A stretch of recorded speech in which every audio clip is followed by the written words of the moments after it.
Se isso aqui não é sério no atual Estado Democrático de Direito, eu não sei mais o que é sério nesse país. Bade retro, Satanás. Esse país está virando um verdadeiro circo. Primeiro eu vou mostrar aqui o vídeo para vocês do caso que aconteceu, para depois a gente debater um pouquinho sobre ele. Vamos lá. Aqui no CNN 360, a Procuradoria-Geral da República descarta a prisão preventiva de Eduardo Bolsonaro, que foi pedida por deputados de partidos de esquerda. O Procurador-Geral da República, Paulo Gonet, diz que esse tipo de solicitação só caberia à própria Procuradoria-Geral da República ou à Polícia Federal. Esse é um parecer. Gente, vejam vocês. Vamos recapitular o negócio. O Eduardo Bolsonaro é vítima, e eu vou dizer aqui que ele é vítima, não é nem investigado, ele é vítima de um inquérito que apura uma eventual coação no curso de um processo. Todos sabem que essa questão processual, que o Eduardo Bolsonaro está sendo processado, foge inclusive da esfera dele. Para você coagir alguém, para você apontar alguma ameaça a alguém, você tem que ter o fato, você tem que ter o domínio daquele fato. Como é que você pode, por exemplo, ameaçar, sei lá, o seu marido a ser demitido da Apple, se você não é dono da Apple? Entendeu? É mais ou menos assim. Eles querem acusar o Bolsonaro como se o Bolsonaro, o Eduardo Bolsonaro, tivesse influência ou tivesse o poder de decisão das tarifas que estão sendo dadas nos Estados Unidos contra o Brasil em virtude das censuras ocorrentes aqui nesse país. Cara, isso é um absurdo. Isso assim, gente, é coisa primária.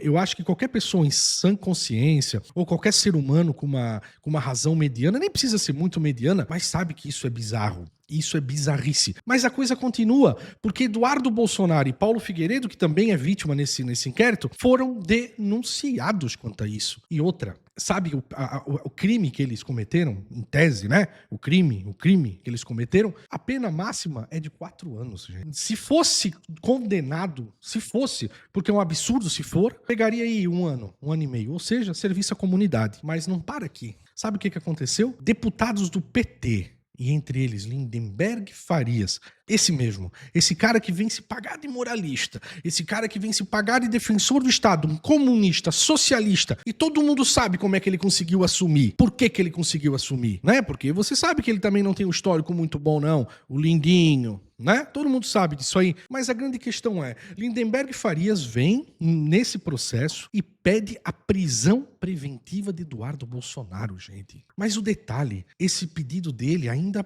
tramitou. Andou. O ministro Alexandre de Moraes, ao invés de indeferir de plano, inclusive deveria indeferir de plano e aplicar uma multa processual contra esse cara, encaminhou para a PGR, para a Procuradoria-Geral da República analisar. Vocês imaginam? A PGR, que teve que fazer a abertura do inquérito, teve que denunciar e ainda vai ter que ouvir da boca do Lindenberg Farias quais seriam as justificativas para o Eduardo Bolsonaro estar preso. Vergonha.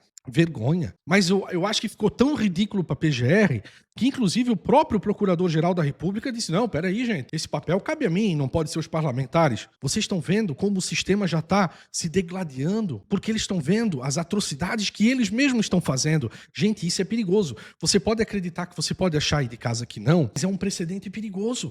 Porque daqui a pouco esse mesmo Lindenberg Farias, dentro da sua sanidade mental que ele tem, né? É um cara muito razoável, um cara muito correto. Ele daqui a pouco vai abrir inquérito por conta dele. Ele vai abrir inquérito, ele vai investigar a sua casa. Daqui a pouco ele vai fazer busca e apreensão na sua casa. Daqui a pouco ele vai querer mandar lhe prender. E mais, daqui a pouco ele vai ofertar denúncia contra você. Daqui a pouco ele que vai instruir o processo. E daqui a pouco ele vai te condenar. Tudo pelo PT. Vocês estão vendo como é que funciona? Gente, nós estamos aproximando cada vez mais de uma justiça bolivariana. Nós estamos nos aproximando cada vez mais da Venezuela. Às vezes eu fico pensando que Nicolás Maduro já deve começar a ter medo do Brasil, já deve começar a ter vergonha do Brasil, porque talvez para ele o Brasil já nem seja mais uma ditadura bolivariana, talvez já chegue até algo mais meio nazista. Vocês estão vendo? Cara, é uma vergonha esse país.